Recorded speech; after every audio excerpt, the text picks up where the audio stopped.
लेकिन आपकी आवाज को पूरे देश में अगर ये दिखाते हैं, पूरे देश में अगर आपकी आवाज पहुंचती, तो ये मीडिया बंधु हैं जो दिन रात मेहनत करते हैं। और ये मीडिया बंधु का भी हार्दिक अभिनंदन और वंदन आपके तालियों से होना चाहिए। और मैं कल सुन रहा था, हमारे मीडिया बंधु में एक हमारे भाई थे, भाई शंभू जी, जो उनकी वाणी थी ना, कल सर्वश्रेष्ठ भाषण उन्होंने दिया था।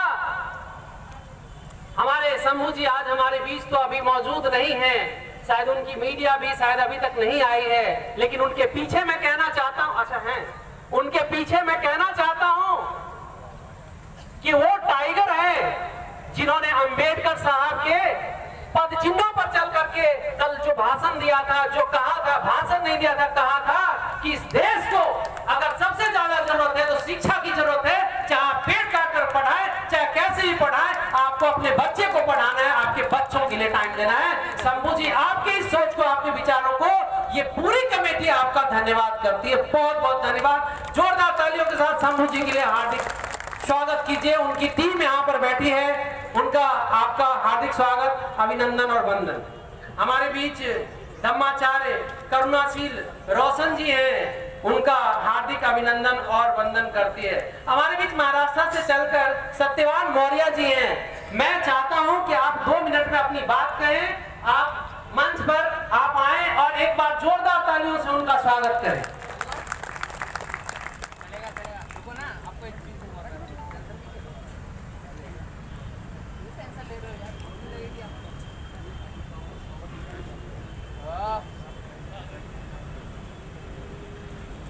उनको मैं मंजूर करना चाहता हूँ जिन्होंने हमें इंसान की पहचान। धरती पर जो महाकुंभ है, कोई इसमें नाग बना है, कोई पत्थर बना हुआ है, कोई समुद्र बना है। एक निवेदन कहूंगा, जो अमृत मिलेगा उसे आप ग्रहण कर लेना और विष मुझे देना, मैं उसको डाइजेस्ट करके जो है सामाजिक न्याय के आंदोलन को मजबूती से आगे बढ़ाने का हम काम करेंगे। आदरणीय विजेंद्र जी जो है अखिल भारतीय जो यादव महासभा के अध्यक्ष हैं, एक मूवमेंट चलाए थे।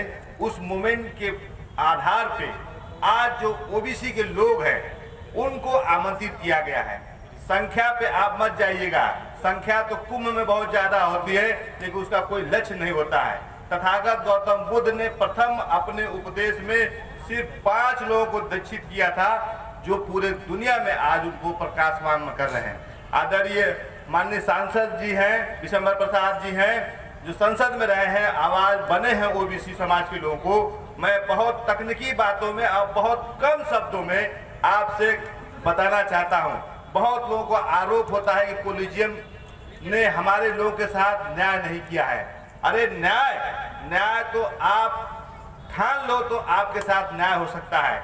इस देश में जितने बड़े वकील हैं वो भारतीय नहीं हैं, चाहे खाली नरीमन साहब हो, चाहे दूसरे वकील हो, वो चाहे आपके राम जेठमलानी साहब लोग हो, वो सारे रिफ्यूजी थे। उन लोगों के रिकमेंडेशन पे माननीय सर्वोच्च न्यायालय हाई कोर्ट के जजों की नियुक्ति हुई थी। है ओबीसी के लोगों, तुम अपना घर बनाते हो 5 करोड़ का, लेकिन उसमें एक ताखा आज से बनना शुरू कर दो, आज जिसमें संविधान जिस दिन रखना शुरू कर दोगे, मैं समझता हूं कि आपका भला हो सकता है। देश के संविधान का पहला संशोधन हो चाहे कई संशोधन हो, वो ओबीसी से लोगों से संबंधित संशोधन हुए हैं।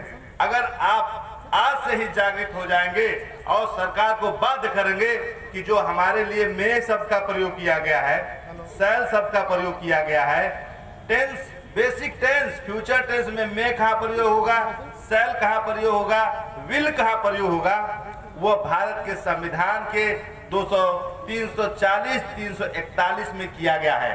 मेरे साथियों, मैं कहना चाहता हूं कि यहाँ के जो भी आयोजन करता है, उन्होंने बहुत बड़ा काम किया है। काका कलालकर के बाद, मंडल के बाद डॉक्टर सखाराम यादव, जस्टिस सखाराम यादव, जो रूप सिंह यादव थे, उन लोगों ने हमारे समाज में बोला है। जैसा कि सांसद महोदय ने कहा कि जिसको खुद वक्ता होता था, वो बोलता था कि आइए पटना मैदान में, ये आपको सुनने चाहते हैं। आज तो ये डिजिटल युग है मेरे साथियों, ये मीडिया के कर्मी बैठे हुए हैं, आप यहाँ पे क्या बोल रहे हो इसका लाइव प्रसारण जो है आपके गांव में आपसे संबंधित लोगों के साथ हो रहा है। आपको हताश होने की जरूरत नहीं है, निराश होने की जरूरत नहीं है। ये कितना भी काम कर लें, लेकिन संविधान आपके साथ चट्टान के साथ खड़ा है।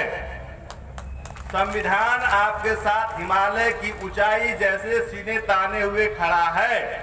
और यह संविधान एक लोगों की देन नहीं है, संविधान सभा। आप दोष देते हो कि हमको लोग नहीं कुछ किए, हमारे बारे में नहीं बोलते हैं। अरे भाई, कौन मना किया है आपको? आपको लिखने से कौन मना किया है? आपको पढ़ने से कौन मना किया है? आप अपने अधिकारों के बारे में वीडियो बनाओ, अपने अधिकारों के बारे में लोकगीत गाओ, अपने अधिकारों के बारे में लोक साहित्य लिखो, लेकिन ये नहीं काम करेंगे। आप कल्पना कीजिए, आप कल्पना कीजिए कि जिस धर्म से, जिस ग्रंथ को पढ़ने से वो आपके ऐसे भाषा में लिखा गया है जिसको आप समझ नहीं सकते हैं, लेकिन उनको सूत्र याद है। यहाँ पे बैठे हुए साथियों, मुझे बताना चाहता हूँ कितने लोगों को संविधान। युवा आवाज हमारे डॉक्टर आरिश यादव भी हमारे इस पंडाल में मौजूद है। मुझे कहीं दिखाई दिए, अगर कहीं है तो आप मंच पर आने का कष्ट करें। हमारे बीच रोशन जी हैं जो धम्माचार्य हैं। पिछले 20 वर्षों से, हम तो कुछ वर्षों से इनको देखे हैं, इनके विचार को जाने हैं, जो ये समाज में दिन रात दूसरे के यहाँ रह करके पूरी रात कैडर चलाते हैं। हमने देखा है क्या विचार ये बोलते हैं, क्या करते हैं, पूरी रात कैडर तैयार करते हैं। और हमें लगता है कि पिछले 20 वर्षों से ये कर रहे हैं और आने वाले वर्षों में इनके विचारों को इस देश में रखा जाएगा। ऐसे रोशन जी को मैं आमंत्रित करता हूं कि आप आइए और 2 शब्द 2 मिनट से 5 मिनट के अंदर आप अपनी बात को खत्म कीजिए। बहुत बहुत धन्यवाद। जोरदार तालियों से इनका स्वागत होना है।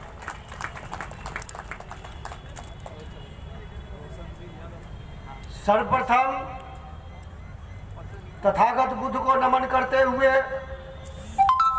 बहुजन समाज में जितने भी हमारे महापुरुष हैं,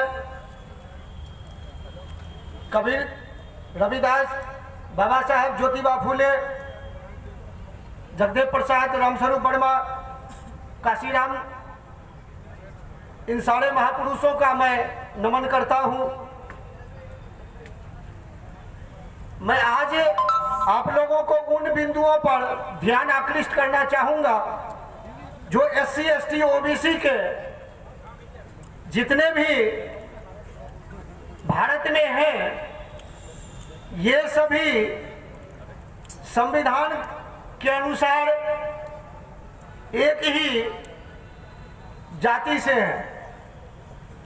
प्रस्तावना में जब आप अध्ययन करेंगे तो उस प्रस्तावना में नागरिक शब्द लिखा हुआ है, मनुष्य और आदमी शब्द नहीं है लिखा हुआ, नागरिक शब्द लिखा हुआ है। अर्थात हम लोग नागवंशी हैं। बाबा साहब इसलिए नागपुर में बौद्ध धर्म की दीक्षा लिए थे। और आज भी मुहावरा जो है उसमें हमारा इतिहास वर्णित है। आप लोगों के मुंह से सुनते होंगे धरती शेषनाग पर टिका हुआ है। शेषनाग का मतलब सांप नहीं, शेषुनाग वंश था जिसकी राजधानी वैशाली थी, जिनके बेटा का नाम कालाशोक था। द्वितीय बौद्ध संगति करवाया था वैशाली में, तो शेषुनाग वंश है। और हो रहा है आज जितनी भी हिस्सेदारी खत्म हो रही है, जितने भी ऑर्गेनाइजेशन है, इनसे उम्मीद लगा बैठे हुए हैं। और आज यदि इस जितना भी हमारे प्लेटफॉर्म के जितने राष्ट्रीय अध्यक्ष बैठे हुए हैं, ये जितने भी लोग बैठे हुए हैं, ये अगर इनसे उम्मीद आपने लगाई है तो निश्चित ये समझ लीजिए हमारा देश जो हमारा पहले हमारा राजपथ चिन्ह था जरूर हमको मिलेगा और सामाजिक न्याय की एक एक लोगों को मिलेगा। लेकिन मैं आप लोगों को बताना चाहता हूं इस मंच के माध्यम से हम लोग ओबीसी महासभा का हूं मैं, और ओबीसी महासभा एक गैर राजनीतिक संगठन है। और ओबीसी महासभा काफी लोगों ने अध्यक्ष बना लिए, कुछ बना लिया, लेकिन ओबीसी महासभा ने कोर कमेटी बनाए हुए है, उसके 7 मेंबर बनाए हुए हैं। यदि अकेला एक हमने देखा कि कितने भी लोग कई अध्यक्ष बन गए, लेकिन 2, 5, 10 लोग रहते हैं और अपने संगठन के प्रतिनिधित्व करते हैं। लेकिन हम लोगों ने सोचा कि हम लोग इस काम को करके देखते हैं, क्योंकि जितने आंदोलन हुए, चाहे पाटीदार आंदोलन हुआ, उसका राष्ट्रीय अध्यक्ष बनाया तो वही बीजेपी में जाके अपने सनम गच्छामी हो गया हार्दिक पटेल। यहाँ देखा एनआरसी का मुद्दा हुआ, वहां पे एक मुस्लिम भाई था, उसको भी राष्ट्रीय अध्यक्ष बनाया, वो भी चला गया। जाट आंदोलन में जब आंदोलन हुआ तो देख लीजिए वो नटवर सिंह वो पूरी तरह से पूरे जाटों का अधिकार खत्म करा गया। वही चीज आपने गुर्जर आंदोलन में भी देखा था कि फैसला को दे दिया और पूरा काम खत्म कर गया। लेकिन ओबीसी महासभा के लोगों ने इस बात को देखा कि कोई नहीं, सबको बराबर का, क्योंकि बहुसंघ के जो इस दर्शन के साथ, जो बहुसंघ के जो नेतृत्व के साथ है, उसके साथ ओबीसी महासभा है। जय ज्योति, जय भीम, जय ओबीसी, जय समदार। कुछ देर की खामोशी है, फिर शोर आएगा। कुछ देर की खामोशी है, फिर शोर। इस देश में और विश्व में और इस देश का निर्माण करने वाले, हमें अधिकार देने वाले परम पूजनीय बाबा साहब के चरणों में नमन करता हूं, और पिछड़े वर्ग को अधिकार दिलाने वाले, संवैधानिक अधिकार देने वाले तमाम मंडल मसीहा, शरद यादव जी, लालू यादव जी, बीपी मंडल जी, और इस देश को जो आज तमाम फूल दिखाई दे रहे हैं, उनको जगाने वाले, जिनका एक ही नारा था कि काशी राम तेरी नेक कमाई और तूने सोती कौम जगाई, मैं ऐसे मसीहा कांसी राम जी के चरणों में नमन करता हूं। देखिए, हमारे इस मंच से सभी तरह की बात हो चुकी है, सभी को पता है कि बीमारी को सबको पता है, लेकिन आज ये मंच लगा हुआ है, यहां से सीखकर और शपथ लेके अपने अपने क्षेत्रों में जाने की आवश्यकता है, और वही हमारा इलाज है।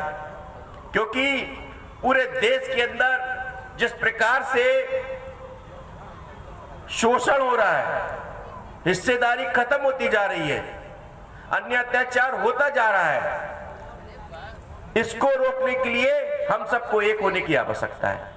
ये काम केवल दलितों से काम चलने वाला नहीं है, कोई आदिवासियों से चलने वाला काम नहीं है, ये पिछड़ों से चलने वाला काम नहीं है, ये कोई मुस्लिम, ईसाई और सिखों से काम चलने वाला नहीं है। ये सारा जो कंसेप्ट जो आज जो एक मैसेज देकर ये जो आयोजन के रूप में जो लिखा, जो हम लोगों को एक करने का एक प्लेटफॉर्म तैयार किया, मैं सबसे पहले सारे जो आयोजक हैं हमारे, उनके तहे दिल से स्वागत अभिनंदन करता हूं, क्योंकि उन्होंने किसी का नाम नहीं दिया, और जो लोग नाम नहीं देते वही सच्चे वो। और बहुत बहुत आभार देता हूं सभी संगठन के राष्ट्रीय अध्यक्षों का, पदाधिकारियों का, और विशेष रूप से अपने दिल्ली के लोगों का बहुत बहुत आभार। मैं चाहता हूं कि मैं अपना सारा समय जो है, हमारे बीच में लौटन राम जी हैं, अगर लौटन राम के लेख को अगर तुम सब फॉरवर्ड कर दिए होते तो यहाँ पे संख्या बहुत ज्यादा हो जाती। ये सीखिए कि जो कोई आपके बारे में सही लिखता है, सही बोलता है, उसके कम से कम उसके विचारों को व्हाट्सएप एक बटन दबानी होती है, फॉरवर्ड कर देते, तभी आपका भला हो जाएगा। बहुत बहुत धन्यवाद, आभार। धन्यवाद सर आपका। तो साथियों, हमारे बीच में जो है एडवोकेट राम प्रकाश जी आए हैं, तो जो कि महासचिव हैं BR अम्बेडकर वेलफेयर एसोसिएशन के, हम इनका स्वागत करते हैं। तो जोरदार यादव लिखते हैं। यहाँ जितने भी SC ST OBC हैं, इनका सारा टाइटल भी एक दूसरे से मिलता जुलता है। जैसे बीपी मंडल है, मंडल बिहार में यादव भी लिखते हैं, कुर्मी भी लिखते हैं, कोयरी भी लिखते हैं, चौरसिया भी लिखते हैं, सूरी भी लिखते हैं। महतो टाइटल बिहार में कोयरी भी लिखते हैं, कुर्मी लिखता है, चौरसिया लिखता है, सूरी लिखता है, ये टाइटल भी मिलता जुलता है। और इतना मिलने जुलने के बावजूद भी हम लोगों के दिमाग में जो रॉन्ग नंबर डाल दिया है, तो हम लोग अलग अलग ही अपने आप को मानते हैं। SC ST OBC कहीं आपस में शादी विवाह कर ले तो गोलियां चलाने लग जाते हैं, जबकि हम सब एक ही वंश के हैं। और वहां से ये इतिहास जो है बताता है। प्रस्तावना में भी आदमी शब्द नहीं लिखा हुआ है, क्योंकि आदम के संतान को आदमी कहते हैं, मनु के संतान को मनुष्य कहते हैं, इसलिए प्रस्तावना में मनुष्य और आदमी नहीं लिखा हुआ है। पाली भाषा में नाग का जो अर्थ होता है मानव होता है। पाली भाषा में नाग का अर्थ मानव होता है, तो प्रस्तावना में मानव शब्द को यानी नाग से नागरिक शब्द लिखा हुआ है, मनुष्य और आदमी शब्द नहीं लिखा हुआ है। यदि मनुष्य और आदमी शब्द प्रस्तावना में होता, इसका मतलब यह एक जाति धर्म विशेष के तरफ इंडिकेट होता। इसलिए प्रस्तावना को जब गौर से पढ़ेंगे तो ये उसमें दिया हुआ है। भारत शब्द लिखा हुआ, भा का मतलब होता है प्रकाश, रत मीन्स फैलना। पूरे दुनिया में जिस देश से ज्ञान का प्रकाश पूरे दुनिया में फैल रहा है वह देश है भारत। और प्रस्तावना में भारत के संविधान में भारत लिखा हुआ है और इंडिया शब्द लिखा हुआ है, लेकिन आए दिन आप देखेंगे भारत को हिंदुस्तान बनाना चाहता है, जबकि संविधान का उल्लंघन है।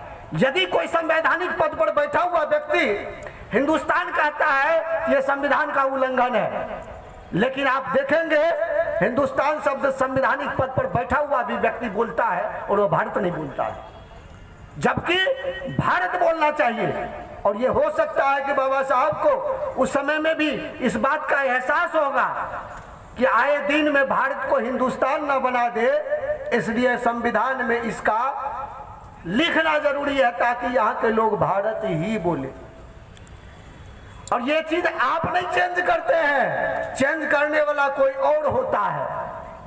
मैं बिहार का रहने वाला हूं, आए दिन बोलचाल में भी आप सुनते होंगे गोरख धंधा छोड़ दे। गुरु गोरखनाथ, मच्छेंद्रनाथ, नाथ संप्रदाय है तिब्बत की बौद्ध धर्म की एक शाखा थी नाथ संप्रदाय। मच्छेंद्रनाथ, गुरु गोरखनाथ यहाँ के SC ST OBC में से थे,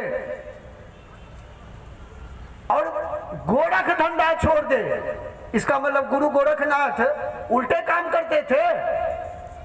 गोरख धंधा छोड़ दे। 3-5 आपका मुहावरा में आपका इतिहास है। हमारे महिलाओं का नाम जो होता था बाई शब्द लगता था, झलकारी बाई, अहिल्या बाई, उदा बाई, सावित्री बाई।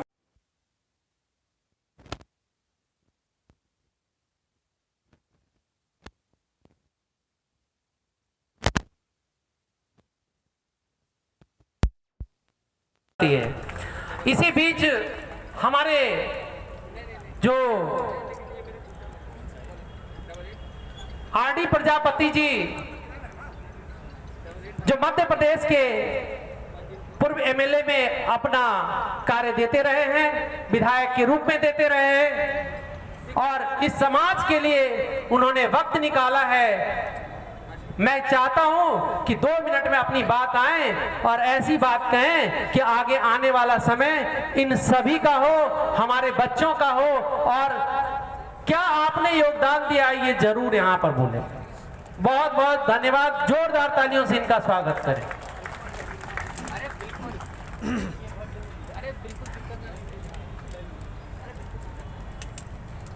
आज इस कार्यक्रम में मैं पहले अपने समाज में सभी महापुरुषों को उनके चरणों में नमन करता हूं, और मंच पर विराजमान देश के कोने कोने से आए सभी को नमन, और आगे विराजमान सभी साथियों, माताओं, बहनों को सभी को प्रणाम करता हूं। साथियों, मैं बुंदेलखंड की धरती से आता हूं, और आपने देखा होगा पूरे भारत में नहीं, एक अब इनके पास विश्व में एक ही नाम केवल बाबा ही बाबा दिख रहा है, ढाबा। आपने बागेश्वर का नाम सुना होगा, मैं उसी की धरती से आता हूं और मैं इसलिए बता देना चाहता हूं कि बुंदेलखंड ऐसा पिछड़ा राज्य है जो भारत का सबसे पिछड़ा राज्य है। आज भी बुंदेलखंड के अंदर इस दिल्ली में 60 से 70% मेरे यहाँ का मजदूर पड़ा हुआ है गंदी नाली के किनारे। कुछ नहीं है, ना पीने के लिए पानी है, ना खाने के लिए अनाज है। और आज भी हमारी माँ बहनें और महापुरुष जितने हमारे बुजुर्ग 100 साल का 80 साल का बुढ़ा जूता पहनकर उनके दरवाजे से नहीं जा सकता है, चप्पल नहीं पहनकर जा सकता है। और ये पीड़ा मुझे इसलिए है कि मैं मानवर कांसीराम जी के साथ काम किया है। जब बहुजन समाज पार्टी नहीं बनी थी, मैंने DS4 से काम किया है। और आपके बुंदेलखंड उत्तर प्रदेश के बांदा से लगा हुआ इलाका है जहां माननीय हमारे सांसद जी हैं। तो साथियों, अब उनके पास कुछ बचा नहीं है। आपने देखा होगा मंत्री संतरी प्रधानमंत्री मुख्यमंत्री की भीड़ समाप्त है। अब केवल और केवल भीड़ बाबाओं के जरिए हो रही है। और पहले आप लोगों को निश्चित करना चाहिए, जो यहाँ बैठे हुए हैं देश के लोगों, कि हमें 2 चीज तो बंद कर देना चाहिए। पहले अपने यहाँ टीवी को उठा के फेंक देना चाहिए। अगर आपको बाबा साहब को मानना है, टीवी को बिल्कुल फेंक दो, पेपर को जला दो, होली जला दो। अगर समाज का काम करना है और नहीं करना है तो हम भी चिल्लाते चिल्लाते 65 वर्ष से चिल्ला रहे हैं। मानवर कांसीराम जब DS4 बनाया था तब मैं रीवा में था, अध्यक्ष था। हमने विधायक संसद बनाए, हमने 2 मुख्यमंत्रियों को हराया 17 में, लेकिन कुछ होने वाला नहीं है। हम लोग यहाँ क्या करते हैं, आते हैं, अरे वो बेकार, वो बेकार। और जब ये हम लोग इशारा करते हैं कि पंडित बेकार है, तो ये 3 अंगुरी कहती है कि RD प्रजापति तुम 3 गुना बेकार हो। पहले अपने को देखो, अपने दिल में झांको। आप कह रहे विधायक संसद, अभी SC के और ST के देश के अंदर 87 MP हैं और पूरे देश के अंदर 1058 MLA हैं। जो बाबा साहब की देन है, आपकी किसी की देन नहीं है, न मेरी देन है। रिजर्व सीट से आते हैं, लेकिन वो बात नहीं कर सकते। क्यों नहीं बात कर सकते हैं? कि उनको ऐसा भेजा जाता है कि वो 2 प्रकार के हमारे समाज में आदमी रहते हैं। एक रहता है जो लकड़ी में, जो आप कुल्हाड़ी में बेंट रखा रहता, बेंट देते हो, जो हमारे समाज के हरे भरे पौधों को काटता है, मुर्दा। और एक होता तीतल, जो उसको पूरे जंगल के तीतलों को इकट्ठा करके, और वो जो हमारा, और आपको बता रहा हूं पूरे छतरपुर जिले के ST, एडिशनल SP और TI जैसे बहुत बड़ा आतंकवादी हो। क्योंकि अगर बाबा समाप्त हो जाएगा तो ये सरकार समाप्त हो जाएगी। इसलिए बाबा की इज्जत बची रहे। तो दोस्तों, मेरे यहाँ उन्होंने, मैं आपको सभी को बता देना चाहता हूं, मेरे यहाँ पूरे अवैध हथियार ले गए थे, करोड़ों रुपए ले गए थे, RDX ले गए थे, मादक पदार्थ ले गए थे। और मेरे द्वारा मेरे घर में घुसते, मेरी बंदूकों से मेरे ऊपर हमला करवाने की साजिश थी। और फिर मेरा इनकाउंटर होने वाला था, मेरा इनकाउंटर होने वाला था। इसलिए मेरा आपसे निवेदन है कि अगर आपको आगे बढ़ना है, अपने समाज को, हम लोगों को आगे ले जाना है, तो अब बहुत दिन कैडर लगाए, हम भी कैडर लगाकर थक गए। मानवर कांसीराम जी भी कैडर लगाकर थक गए, हमारे महापुरुष सब लोग कैडर लगाकर थक गए हैं। अब हमको 1-1 लाख की भीड़, 5-5 लाख की भीड़, बुंदेलखंड उत्तर प्रदेश हर जिले में जो राजधानी है, ऐसी भीड़ इकट्ठा करे कि उसी दिन से उस पार्टियों का मनुवादियों का सफाया हो जाए। जब तक ये नहीं करेंगे तब तक होने वाला नहीं है। हम एक साधारण मध्य प्रदेश में जहां गोली से गोली चलती है, जहां रात को निकल नहीं सकते हैं, जहां हमारी बहन बेटियों की टोली पहले उनके यहाँ जाती थी, आप लोग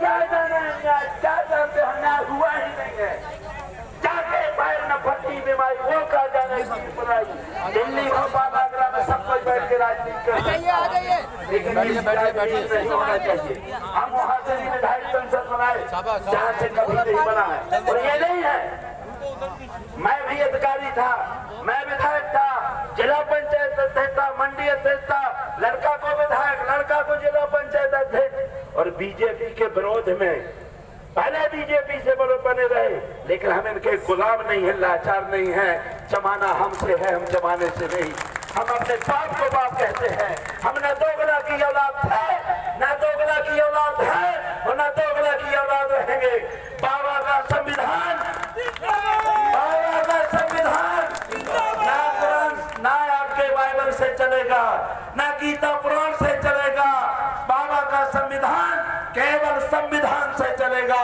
और वो मध्य प्रदेश में आगे चल गई है, वहां का पिछड़ा लाखों की तादाद में इकट्ठा हो रहा है। और मैंने भी कह दिया है, मेरे समाज के पिछड़े लोगों में SC/ST और आदिवासी समाज के लोगों, मेरी जितनी जिंदगी बची है इस समाज के लिए बची है। अगर मानवर कांसीराम चले गए, लेकिन RD प्रजापति अभी जिंदा है। जब तक मेरे शरीर में बाबा का खून है, कांसीराम जय का न्यायी हूँ, बाबा साहब का सिपाही हूँ। इसलिए नालायकों को अपनी नालायकी बता दो। 90% हम लोग हैं और उनसे कहते हमारे साथ अन्याय कर रहा है। शर्म लगना चाहिए। हम दूसर का ग्रंथ पढ़ते हैं, हम दूसर के अनुसार करते हैं। अरे मैंने भी अपने लड़के की शादी की थी, पूछ में की थी। पूछ में जो मुसलमान से ईसाई कोई नहीं करता, और लड़का भी विधायक था, मैंने शादी की। लड़का मैं पैदा करूं, शादी वो पता है, घर मैं बनाऊं, शादी वो प्रवेश वो करवाएंगे। इसलिए बहुत लोगों को बोलना है। मैंने आपसे निवेदन कर रहा हूं, संकेत मिल रहा है, लेकिन जो भारत का सबसे ज्यादा बाबा है, जो ढाबा खोल कर, उसको एक चीज बता देना चाहता हूं कि अगर तेरे ऊपर आक्रमण होना था तो रिपोर्ट फिर आपने डायरेक्ट लिखा देना। तो आप कह रहे हुए किसी ने मेरे ऊपर आक्रमण करने की चेतावनी दे दी। जब अपना भाग्य स्वयं ही है बागेश्वर का धीरेन्द्र शास्त्री नहीं जानता है, तो आपका क्या जानेगा। ये कहता है DNA, आप लोग दारू मुर्गा नहीं खाओ, तो DNA टेस्ट, इनका बाप इनका भाई या दारू पीता है, दारू के नशे में था, जो अपने बाप का पहले DNA टेस्ट कराओ, अपने भाई का DNA कराओ, और विश्व में भले वो पिए।